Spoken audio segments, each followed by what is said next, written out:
Halo, assalamualaikum warahmatullahi wabarakatuh. Ketemu lagi sama aku Mutiara Rasya. Nah, kita masih membicarakan tentang UBD, Understanding by Design.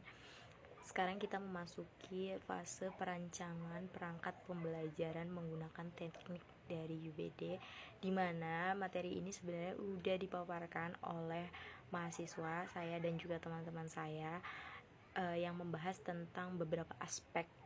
Itu ada 6 aspek yang perlu diperhatikan dalam melakukan perancangan pembelajaran dengan menggunakan teknik UBD. Nah, apa aja tuh kira-kira 6 aspeknya? Nah, 6 aspek ini meliputi yang pertama adalah what dan why. What dan why itu memuat tujuan dari kita membuat perangkat pembelajaran atau rancangan pembelajaran. Jadi kita itu mau bikin apa sih dalam pembelajaran ini? Mau kita fokuskan di bagian pengembangan apa? Apakah di kognitifnya kah, atau kreativitasnya kah, atau di sikapnya?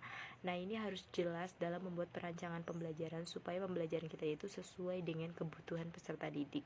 Selain itu, why, apa, kenapa gitu, kenapa ada fase itu, kenapa sih peserta didik itu perlu memenuhi aspek kreativitas. Misalkan apakah kreativitas itu akan dipergunakan dalam kegiatan bermakna kehidupan sehari-hari, apakah materi yang kita sampaikan itu berhubungan langsung dengan kegiatan kehidupan sehari-hari atau fase peserta didik di masa depan, dan lain-lain sebagainya. Itu harus kita pahami.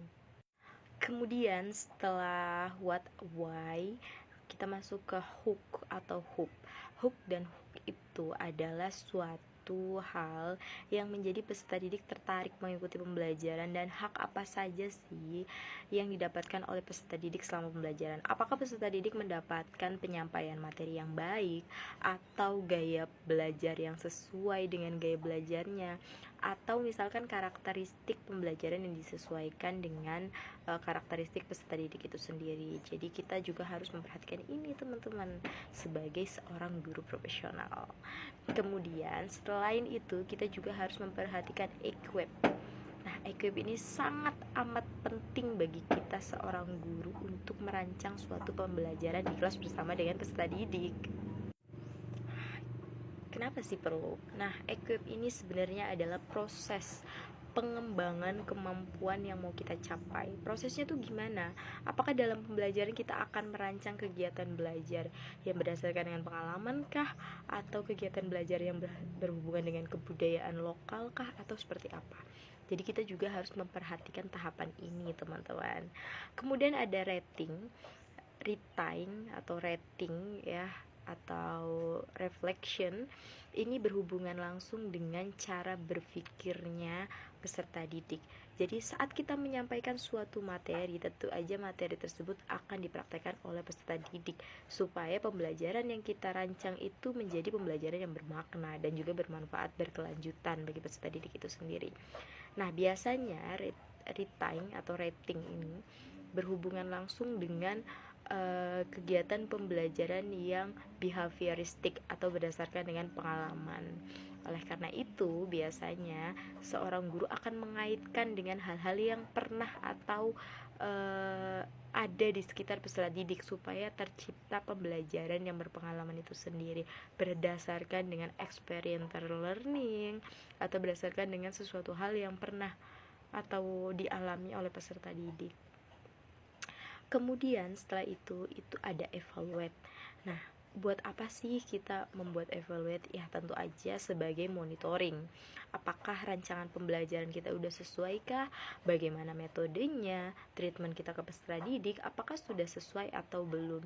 Nah, melalui kegiatan evaluate ini kita bisa lihat keberhasilan kita itu skornya di mana, kegagalannya itu di bagian mana, terus tantangan dan hambatannya itu apa, supaya di dalam rencana perbaikan berkelanjutan berikutnya kita bisa menentukan yang lebih matang lagi dengan rancangan yang lebih efisien dan efektif lagi. Kemudian ada Tyler. Nah, Tyler ini adalah suatu kebutuhan yang perlu kita analisis terlebih dahulu untuk menerapkan pembelajaran yang sesuai dengan peserta didik. Misalkan kita menyebarkan angka terkait dengan karakteristik peserta didik atau gaya belajar peserta didik, apakah peserta didiknya suka belajar dengan lagu kah, atau peserta didiknya suka belajar dengan gambar, dan lain-lain sebagainya. Kemudian ini berkaitan erat dengan organize. Rancangan pembelajaran apapun teman-teman, kalau misalkan kita tidak mampu mengontrol kegiatan yang kita tuliskan sendiri dalam rancangan, tentu aja rancangan tersebut sia-sia dong. Kita udah buat capek-capek, kita udah rancang sedemikian rupa, tapi kita nggak bisa mengatur jalannya rancangan tersebut. Jadi akhirnya apa? Tujuannya tidak tercapai, suasananya juga jadi amburadul, peserta didik juga tidak memenuhi kompetensi yang kita tuju, dan lain-lain sebagainya. Pokoknya semuanya jadi gagal. Oleh karena itu kita perlu organize untuk mengatur semuanya. Biasanya aku dalam merancang pembelajaran, aku latihan dulu malamnya gimana caranya kita menyampaikan materi itu kepada peserta didik supaya waktunya itu efektif, efisien, dan sesuai dengan estimasi yang udah kita tentukan. Seperti itu kira-kira.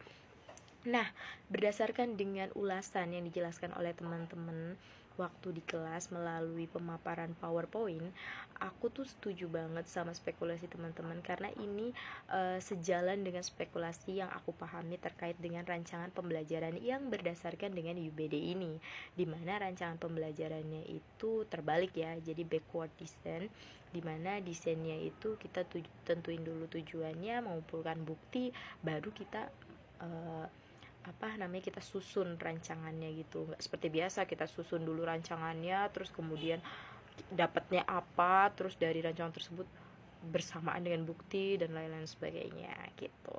Nah, kalau acuannya tersendiri ya, aku tuh dan teman-teman kebanyakan menggunakan acuan atau jurnal atau proceeding yang ditulis oleh James, dimana ini tuh sebenarnya yang mencetuskan UBD itu sendiri ya. Nah, nama lengkapnya James J. McTeagle dan juga Greenwichin. Nah, dua ilmuwan inilah yang mencetuskan UBD, dan banyak banget ilmuwan Indonesia yang sudah mengulas tentang teorinya J. McWichin ini dan juga temennya tadi Teagle ini dalam artikel-artikel jurnal. Nah, intinya setelah aku ulas pemaparan teman-teman, intinya berpacu ke pemaparannya si Teagle sama Wijin ini. Tapi memang yang kita gunakan dari kelompok satu dan kelompok lainnya itu menggunakan artikel jurnal yang berbeda-beda, tentu aja karena reviewernya beda ya, kayak udah dikemas dalam bentuk baru, makanya berbeda-beda. Tapi secara babon nih ya, secara garis besarnya tuh sama, semuanya tuh mengasumsikan dan mengambil patokannya tuh dari si Teagle dan juga Wijin. Oke, terima kasih atas perhatiannya. Sekian penjelasan dari aku, semoga bermanfaat. Bye. Assalamualaikum.